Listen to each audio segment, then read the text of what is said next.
اهلا بيكم في فيديو جديد. هنعمل النهارده بقى حلوى من حلويات المولد اللي كلنا بنحبها. كل سنه وانتم طيبين. هنعمل الفوليه مع بعض ومكونات بسيطه جدا وكمان مناسبه لمريض السكر، وهحسب لكم سعرات القطعه الواحده في نهايه الفيديو.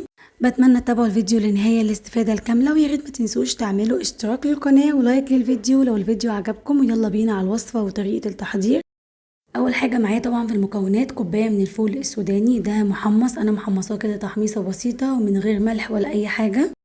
ويفضل ان انتوا تجيبوا السوداني الني اللي هو بيتقشر وتدوله بس تحميصه يا دوبك بس يسخن، انا مش عايزاه يغير لونه لان هو لسه كمان هيدخل الفرن. وبعد كده بقى معايا بياض بيضه، مهم جدا ان احنا نضيفه لان ده عامل الربط اللي معايا، ما تقلقوش ولا هيعمل ريحه زفاره ولا هيبان اصلا، هو بس عامل ربط معايا للمكونات. وبعد كده هنضيف بقى باكت من الفانيليا عشان نكنسل اي ريحه زفاره. عايزه اقول لكم انتوا هتجهزوها في اقل من 5 دقايق هتكون جاهزه معاكم. وبعد كده بقى هنضيف التحليه بتاعتنا، انا مستخدمه معلقه كبيره من العسل النحل، ممكن تستخدموا سكر دايت لو حابين. انا ضفت معلقه من العسل، لو حابين تضيفوا معلقتين مفيش مشكله على حسب ما انتوا تحبوا السكر بتاعها يكون قد ايه. هنقلب بقى المكونات كويس جدا مع بعض كده بالشكل ده. وفي الاثناء دي بقى هنشغل الفرن على درجه حراره من 160 ل 180 على حسب سخونيه الفرن بتاعتكم. وبعد كده بقى المرحله الجايه هي مرحله التشكيل. معايا كده اي قطاعه او اي حاجه عندكم مفرغه كده من جوه بالشكل ده، مدوره او مربعه زي ما تحبوا. هنحط بقى من معلقه لمعلقتين ونبدا نملى الفراغات كده بالشكل ده. المهم ان الكميات كلها اللي في كل القطع اللي هنعملها تكون متساويه، يعني لو حطينا معلقتين يبقى كله يبقى معلقتين. طريقه سهله جدا. وهنبدا بقى نعمل كده القطعه التانية، هما يعملوا معايا 4 قطع.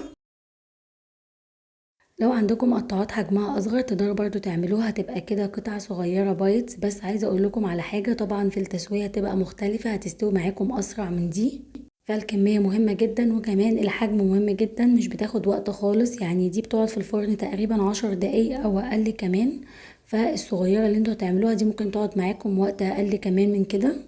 هنعمل بعد كده بقى اخر قطعه اللي هي القطعه الرابعه وهندخلها الفرن، هتقعد حوالي من 7 ل 10 دقايق. مهم جدا ان انتوا تتابعوها. وهندخلها على رف اوسط، مهم جدا ان الرف ما يكونش تحت، مهم يكون الشبكة تكون في الرف الوسط. وبعد كده بقى هتطلع لنا بالشكل ده. شايفين بقى شكلها عامل ازاي، واخدة لون حلو جدا. ومهم جدا زي ما قلت لكم ما تحمصوش الفول السوداني عشان هو طبعا بيدخل الفرن، فاحنا بس بنديله تحميصة بسيطة جدا وبرده بيكون محتفظ بلونه. ويطلع بقى لما يدخل الفرن بالشكل ده. شايفين بقى شكلها عامل ازاي. عايزه اقول لكم طعمها ولا باين فيه بياض بيض ولا اي ريحه بيض خالص.